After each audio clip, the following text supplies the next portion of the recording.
Welcome back once again to Season 4 of the podcast. I'm your host, Amanda Blackwood. As many of you know, I wrote my autobiography as a survivor of human trafficking. It's called Custom Justice. But if you didn't know, you do now. Keeping in line with that, this entire season and last season has been focused on interviewing people who did or plan to write about their own experiences as trauma survivors and how they overcame the past. And as much as we all hate commercials, they are a necessary evil these days. This is what keeps the show on the air. You can also show your support by purchasing one of my mini books or donating through PayPal or leaving a review on whatever platform you listen to this podcast on. You can find the links for the books or donation options in the podcast description. As always, a portion of the proceeds go to local organizations that help fight human trafficking. Welcome back to the podcast. As always, I'm your host, Amanda Blackwood, and I have a fantastic, amazing human being with me today. Marc Max Pollock is an incessant spiritual adventurer, entrepreneur, author, visionary, energy practitioner, and Reiki master. I think this is the first time I've ever had anybody with this many titles on my program. But also the first time I've ever had the opportunity to talk to a Reiki master and really kind of dig into what that looks like and what that means. So, Marc, welcome to the show. Thank you, Amanda. The pleasure is all mine. It's an honor to be here. I find your story completely inspirational, and I've been looking forward to this conversation. Awesome. Thank you so much. It warms my heart that you did that kind of research. You wanted to know who it was that was going to be interviewing you. Absolutely. I mean, it's just like having a conversation with anybody, any friend. The more you understand where they come from, the more you're able to communicate with them. So and like I said, your story is just amazing, and I can't wait to tell you a little bit about mine. But most importantly, I can't wait to share and hear how we've gone through the path of overcoming some of these obstacles. It's no easy journey being able to overcome traumas, but it's always worth the work.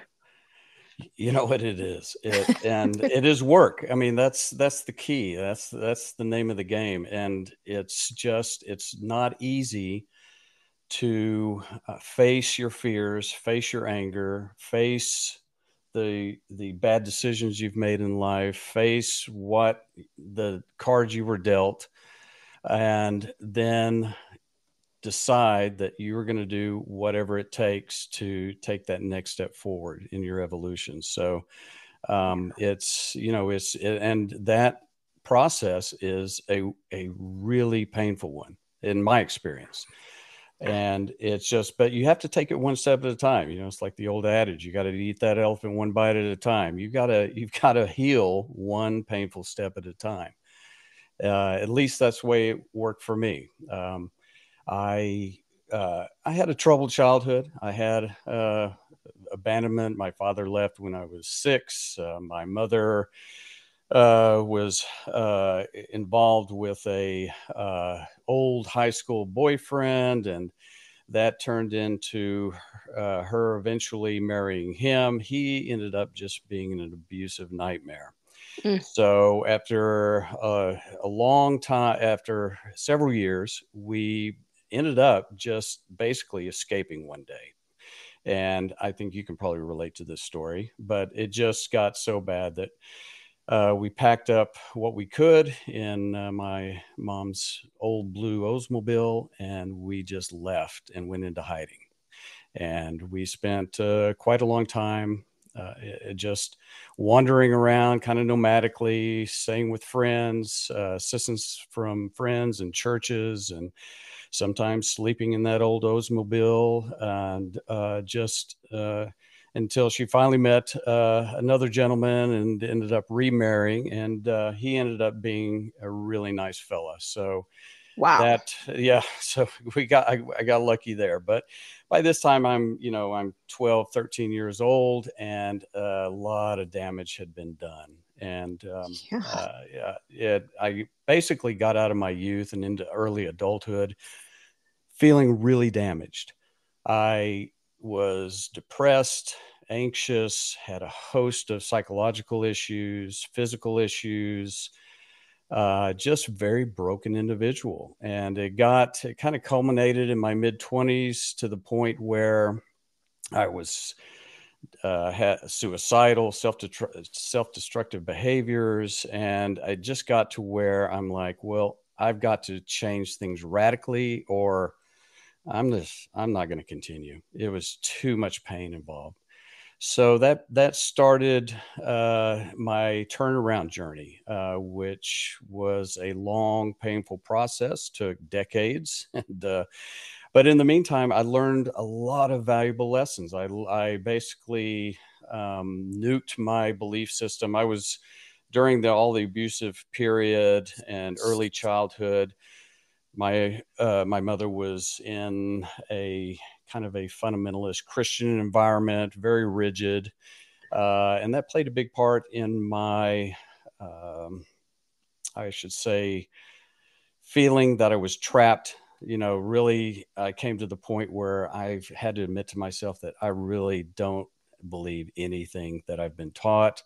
Nothing in my world reflected how I want it to be. And I just went through the process of nuking my entire belief system, starting from ground zero, and with the determination that either I can develop something that resonates with me, with my soul, that provides healing, that I can bring into my reality to make things better, or I'm just probably not going to be around much longer. And that was seminal for me. And as soon as I made that decision, reality responded in a very amazing way.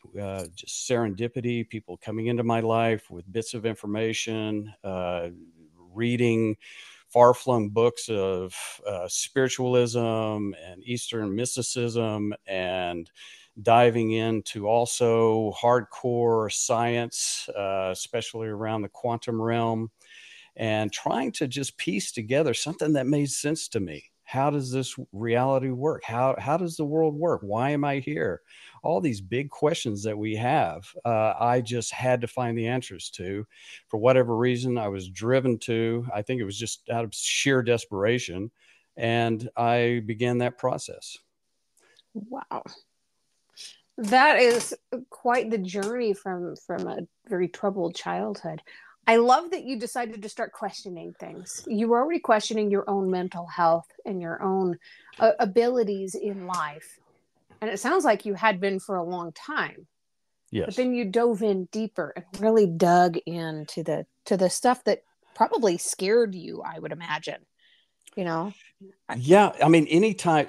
Listen, the lowest point in my life, and you may I'd be interested to hear your story regarding this, but the lowest part of my life was when I had to come to terms that nothing, absolutely nothing that I was taught, the ideologies, how life works, why am I here? Absolutely nothing.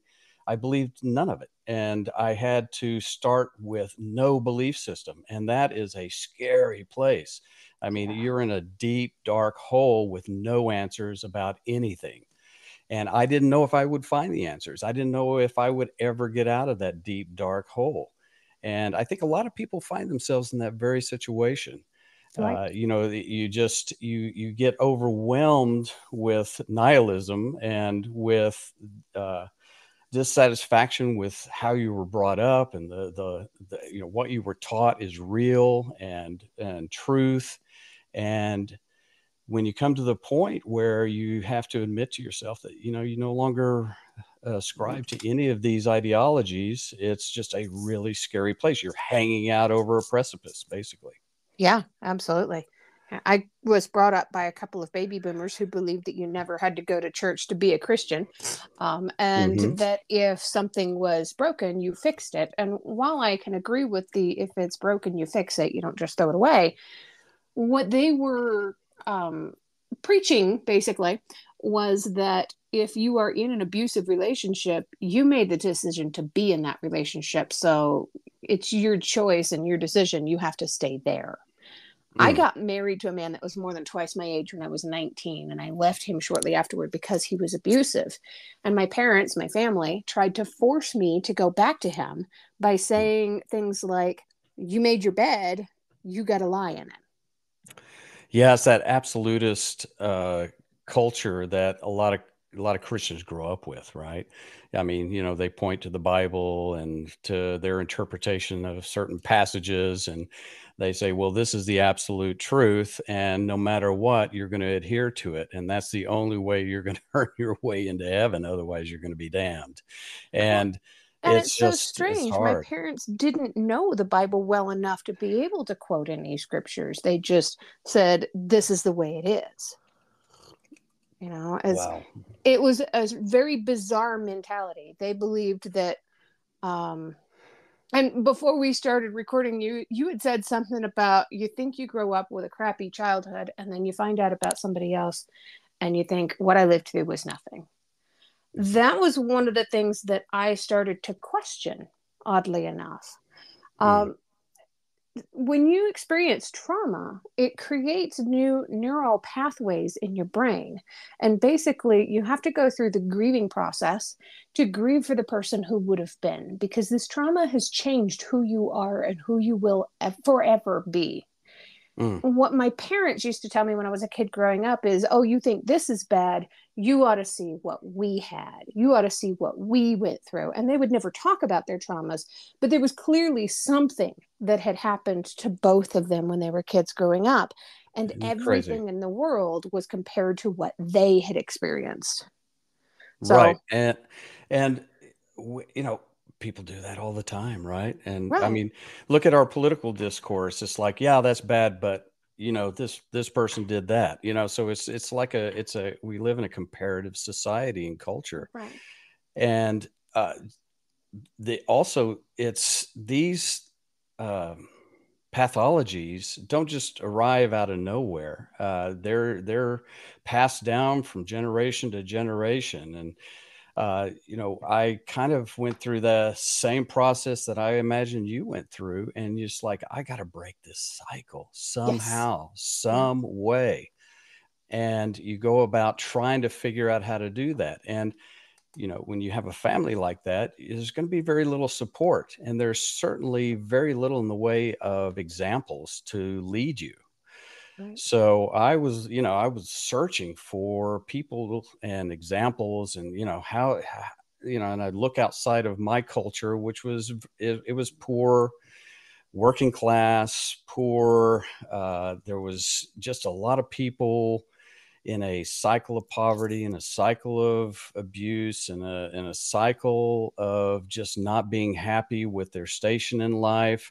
And it didn't matter how hard they seemed to work, nothing ever seemed to change. yeah, And that was so disheartening. And when I looked around, looked kind of outside, raised my eyes a little bit, I could see that there's another reality out there. There's another possibility for me. And there's a possibility that I can get out of this loop of poverty. There's a possibility that I can become whole psychologically and emotionally and physically. And I just kind of use that little flame to drive my exploration. And it just became an amazing journey. and I love the way you put that. When you step outside and you look up, I remember what it was for me. Instead of stepping outside and looking up, I would turn on the TV and watch old black and white movies from the 1940s. And I Right. saw that there was a different way of living, a different way of life where people respected one another. And there was this mutual love, and it just everything about it was so magical to me that to this day I have an obsession with the 1940s, and I have more clothes and shoes and handbags from the 1940s than I do modern stuff. You know what? I've seen some pictures of you, and you exude that vibe very well. You're Thank like you. a beautiful 1940s starlet. Yes. Yeah. Thank you. It's been a lot of fun having that love, But for a long time, that love was such a distraction for me from being able to deal with traumas and stuff. I'm going to Yeah. focus on this over here. And it was a good distraction because I wasn't focused on poor me. I was focused on what can I do next? Right. What's the Right. next adventure? What was it? Did you have like these mentors that you looked up to be able to make this change in your life? You know what? I didn't. Unfortunately, I just didn't. There was just nobody in my sphere of influence that Wow. resonated with me. And Male that's even father harder. figure, and oh, it was yeah. So I really kind of went the intellectual approach to begin with. Okay, Wow. if you don't have a cultural cultural compass, then I just started exploring literature. I explored science. I started trying to figure out, okay, where does reality come from? How does energy flow into this material realm? What is it? What does science say it is? And I kind of went through the science rabbit hole for a long time. And simultaneously to that, I just started reading, okay, I'm going to read all this stuff that my church from youth said was satanic, basically. And so Eastern mysticism, I mean, really nothing was out of bounds. I don't care if it was Church of Wicca or whatever it was. I'm trying to read it. I'm trying to figure out where they're coming from, what they're tapping into. And then I would just go about the slow process of taking bits of information and applying it in my life. And when I basically eradicated my belief system, the only thing I left intact was the aim to create my own version of reality, to create my own identity around my belief system. And so I would take everything in without regard to try not to judge it, try it in my life. If it worked, if it had produced results, if it got me one step further down the road as my personal development, then I would keep it. Otherwise, I would let it go. And that process really served me well because it just slowly built a view of reality that worked for me. And as a caveat, I should say that my opinions, what I discovered, the insights that I have as far as how reality works, how it engages with humanity's role in this whole process, my personal role in this whole process, they're just my ideas. They came from a lot of work and a lot of searching. They resonate with me. They work for me. I mean, they may Mm-hmm. or may not work for anybody else. And I think that's fine because what I tell people is you have to search for your own personal spiritual identity. Otherwise, you're basically operating on somebody else's vision. And that was vitally important to my overall adventure in, developing this ideology. That is very cool. In a moment, I'm going to ask you to kind of explain for the audience, for the people who don't know what Reiki is. But for a second, I want to see if we can maybe circle back to your mom real quick. Sure. She had her share of troubles. She had a husband who first left her, then she was married to a man who was abusive. You guys were homeless for a while. I mean, this is a lot of trauma for a mom to carry around. How do you think Sure. she was able to break that cycle and to end up finally finding a life partner and husband who was not abusive and was supportive? Yeah, it was an adventure. We talked a little bit about legacy cycles of drama, abuse, pathologies that are passed down from generation to generation. My father, he's still living. He's a great guy. We're great buddies. But he was orphaned at a young Mm. age. His mother died in childbirth when he was young. His basically raised by an aunt and uncle in the agricultural valley of Texas, migrant farm work type laborers, and he, he came. He had a lot of trauma, right? He had Yeah. and that you can't escape that unfazed. It's going to affect how you interact with life. Right. It's going to dull your emotions. It's going to dull your ability to communicate. And my mom, again, She comes from a cycle of dysfunction, Yeah. extreme dysfunction. Mother left her when she was a child. She was basically left to raise her siblings. Her father was kind of a very interesting, dynamic, charismatic character, but massive alcoholic and crazy man. Wow. So, you get two people that are damaged like that. It's just going to be an uphill battle. So I don't I don't blame either one of them. I understand Right. where they came from, and I've gone through the whole process of understanding and digging and going from anger and resentment to really love and acceptance and empathy, and just love them both to death. They were dealing with their own demons, just like we all have to. Yeah. Our, the really traumatic part of my childhood, it I don't blame her for that. She was just doing the best she can do. And I Well, think yeah. and I think I'm a firm believer that at the end of the day, we're all just doing the best we can. Uh, some of us, that best we can is not very good. But if you could do better, you would. So I try to, part of my healing process was just to try to dig down to the core base of the pain and the sadness and the anger, and then find the human that was at the end of that chain. And then through meditation, work, really dig into, okay, who is that person? Why are they here? What lessons are they teaching me or embedded in all this drama? And then once I discover that, I'm able to view them as basically a teacher of sorts, somebody that I'm gleaning insight and working through issues that I need to work through issues with in this lifetime. And then I can alchemize all that anger slowly into empathy, and then into forgiveness and love unconditionally. And then that's the process that I go through to kind of release anger back into the energy field in a higher frequency. Very cool. So, what is Reiki? How would you define what Reiki is? Yeah, a cornerstone to my ideology is that everything, and science backs this up. Of course, is everything begins as energy.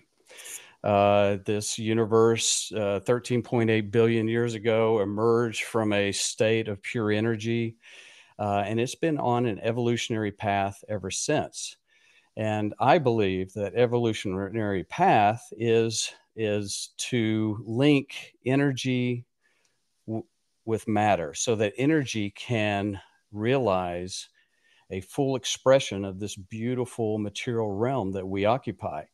Imagine that you're a just pure energy, bliss, love, all these things that when you kind of connect with pure energy, you're filled, kind of overflowing with this sense of love and bliss and possibility. And when you transfer that into the material realm, all of a sudden you lose that connection. So I believe we all emanate from energy through our spirits, and we're here to kind of continue the evolutionary process of that energy that we are part of, realizing and being able to connect without obstacle to this material realm, so that our spirit can enjoy this beautiful material realm, the sun on our face, the touch of a loved one. I mean, all this sensorial experience that we have, we are slowly but surely evolving our ability to access that. Humanity, as soon as we developed our sentient brains and minds, we can now, for the first time, energy can reflect on itself. So that was just a huge advance in this process. Of course, we have a long way to go. The main obstacle is we're dealing with our monkey brains, our biological gray matter brains, which are programmed from past experiences. I believe they're programmed from past lifetimes. I believe, they're programmed through the physical processes of DNA. And we have to train our brains to submit to our spiritual mind, which basically lives in the realm of energy. So Reiki is basically the manipulation of energy fields. So as human beings, we have the ability to funnel and focus energy to create reality. And in fact, we are creating reality every moment of every day. Creative energy just flows through us. And some of that energy is high frequency energy, which is beneficial to us. And some of that energy is low frequency energy, which is not beneficial to us in our evolution.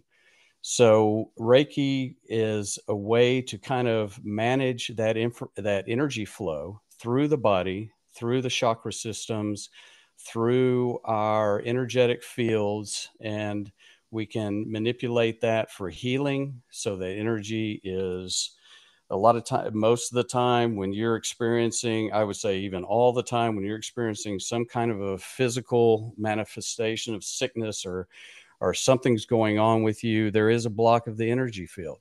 So through Reiki, the practice of Reiki, we can try to work with another person to help them unblock that energy. So it flows through the body. So it flows through the energetic body, which surrounds our physical body, so that it's not blocked, and you're not experiencing these emotional obstacles or these physical obstacles. And that's basically it. I mean, we're manipulating energy real time. Very cool. I know there's a lot of questions that people have had about Reiki over the years. What's probably the most common question that you've had? Well, listen, it sounds very woo-woo, right? Particularly if you're coming from a place where I came from, like a religious tradition, which really kind of, okay, we've got sect doctrine. I mean, this is how God works through us, and basically we've got God as an intercessor between us and everything else, and it enable, but I just find if somebody's curious and open, and maybe and with Reiki and energy healing and energy fields, you can work this into any religious ideology. And I think that at the kernel of most all religions, there is the truth that God works through us, that this energy flows through us, through God. I like to call it core energy, just because of my background. God is a loaded word, but core energy, God force, this energy, all religions teach that this energy is available. So as soon as people realize that, they start opening up more and more to the possibility that, okay, I don't have to abandon my religious identity to experience the energy flow. So the question that I get most is, how does this fold in, interact with my existing belief system? And the truth about Reiki is you don't have to believe that it works. It just is. So it's not based on a belief system. It's a physical system. So as energy gets manipulated, they start experiencing the benefits of that, then it becomes self-evident. And that allows your brain to overcome the skepticism and start accepting the reality that everybody is connected. Energy connects everything. Energy is integral to our life, our body process, our health, our mental health, how we deal with everybody else, relationships. And as soon as that starts becoming apparent to your mind, it starts then kind of stepping aside and letting your spiritual mind inform what kind of energy you want to flow into your life. And it just opens that door. It seems like there's a lot of this kind of information and kind of the idea of your philosophy in your book. Your book is called Curious Avatar: Exploring Right? Reality, Spiritual Energy, Personal Transformation, and the Meaning of Life. That's such a powerful title. I love the cover of the book too. Oh my gosh, isn't that beautiful? It's Thank you so much, Amanda. it's the eclipse, right? Yeah, it's basically an orb that's kind of reflecting off of water in a kind of an ecliptical state. It it was designed to reflect the notion that we are this physical form that we're in. We're basically avatars for our spiritual self, and we are here to learn the lessons that we need to learn in order to evolve our connection back to spirit, so in this material realm. So the material realm is different than the energetic realm. And so we are in the process of evolving our minds and our bodies to accept this unobstructed flow of energy from spirit. So we are basically avatars. And in the spirit realm, we're basically God, source energy, the energetic force that creates everything in this material realm. So we are just slowly but surely learning the lessons in each lifetime to take that evolutionary step one little step further. So the avatar motif is literal. I mean, we are literal avatars for our spiritual minds. I love that you just answered the next question I was going to ask. It was perfect. I love it when it comes together. So our time is just about coming to an end, but I always have a couple of last questions that Sure. I ask people. Um, one is one that I just recently implemented, and it's, would you consider yourself an introvert or an extrovert? And how does this compare to who you were when you were a kid? You know what? I am naturally introverted. I love alone time. I love my being with myself, and I think I don't know if that's nature or nurture. I from childhood, the trauma, and I'm sure you can relate to this, is the first thing we do is we build up walls. We try to numb ourselves from the stimuli from the outside, and those walls just they're hard to overcome. And I think that just gave me a natural proclivity to be an introvert.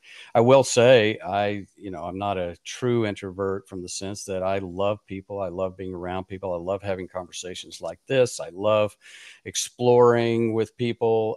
So I'm I think I'm very social. A lot of my friends would say, "No, you're not an introvert at all." But I, but at the end of the day, my core is I can, alone time is fine with me. So I think that may be the overarching definition of an introvert. Yeah. I have to mirror all of that stuff. I get along just fine when I get along with small groups of people, but at the same time, at the end of the day, if I spend too much time with others, I'm exhausted. It just takes it out of me. You know And what? It does me too. I mean, I get exhausted I love it. It's great, but an extrovert will get energy from that interaction, right? right, Yeah, right. they will actually, it elevates them. My wife is an extrovert. She gets energy from that. So we're very, very opposite in that way. It's funny how we're drawn to people who are typically the opposites. I used to be an extrovert, and I was always more drawn to the introverted people. So part of the reason that I frame the question the way I do is because I was such an extrovert for so long, but having such an extensive period of trauma that lasted from the age of 4 until I was 31 years old, I guess. Um, all of that kind of altered who I was as a human, and I became more and more Sure. introverted as time passed. And Yeah, yeah. Do you think it was a protection mechanism? I do, in a way. I think some of it is also fear of strangers, Mm, because it was a lot of strangers who were participating in the abuse. yeah, that makes perfect sense. Yeah, so I think it's a protection mechanism and fear and, all of that stuff in there. So there's obviously some things that we still have to work on in our lives. And this is a never ending process to overcome Absolutely. trauma. You know what? Yeah. That is a huge point, Amanda. It is a never ending process. And I think I kind of went through I don't remember as a child being extroverted. As a matter of fact, by the time I got to my lower 20s, I was just walled off emotionally. And that's, just very dead. And as I've healed, my extroverted self has been allowed to emerge. And I love that. Yeah. Yeah. You start actually having real connections with real humans. Yeah, Yeah. absolutely. And it's beautiful. It's absolutely beautiful. Oh, Yeah. it's spectacular. Yes. And to me, and really that's what this is all about, this life. And having, those connections with other beings, other, avatars, other spiritual selves that in my belief, we're all kind of paddling in the same direction. So, we're all trying to just evolve our state slowly but surely. And we're trying to help each other do that. Sometimes that help comes in the form of major obstacles, conflict, problems. Sometimes that help comes from just having a positive influence in somebody's life. But at the end of the day, we're all on the same track of trying to evolve. Right. So I have all of your social media information, your Facebook, your Instagram, your Twitter, your LinkedIn. I've got your Substack and your website. I've got all of this stuff that's all going to go in the description of the podcast so that people can Fantastic. find you. They can buy your book. They can talk to you about going through your specific training and your healing process. But I'm going to end this episode with my very favorite question. That's the one that Okay. none of my guests get away without being able to answer. I will give it a shot. What is one thing that you truly love about yourself that's not related to your physical appearance? You know what? And this is easy. It's my insatiable curiosity. I am a curious avatar through and through. I ask questions. I question everything. I want to explore everything. I want to learn everything. I want to evolve as much as I possibly can in this lifetime. And that is the favorite thing I love about myself, is being absolutely open and curious. Mark, you are a beautiful human being, and I love Um, this about you too. Amanda, you are a beautiful human being. It's a pleasure and an honor to speak with you. I hope we get a chance to do this again. And I just wish you blessings and prosperity and all the best. Hey guys, have a safe and happy Halloween out there. If you've enjoyed tonight's episode, please make sure you check out the episode description. There you'll find links on how you can learn more about this guest, links to connect with them on social media, and how to support the podcast. Remember, I don't get paid to do this. My boss is a bit tight-fisted. I can say that. I work for myself. In short, this show really is all about the guest. If you've enjoyed their interview, please feel free to let them know. You can also tune in to my other podcast, Growth from Darkness, which is co hosted by a lovely lady from Australia. We talk about what trauma responses are and healthy ways to move beyond the past. For more information, just go to growthfromdarkness.com. You can also follow us on Facebook at facebook.com/growthfromdarkness.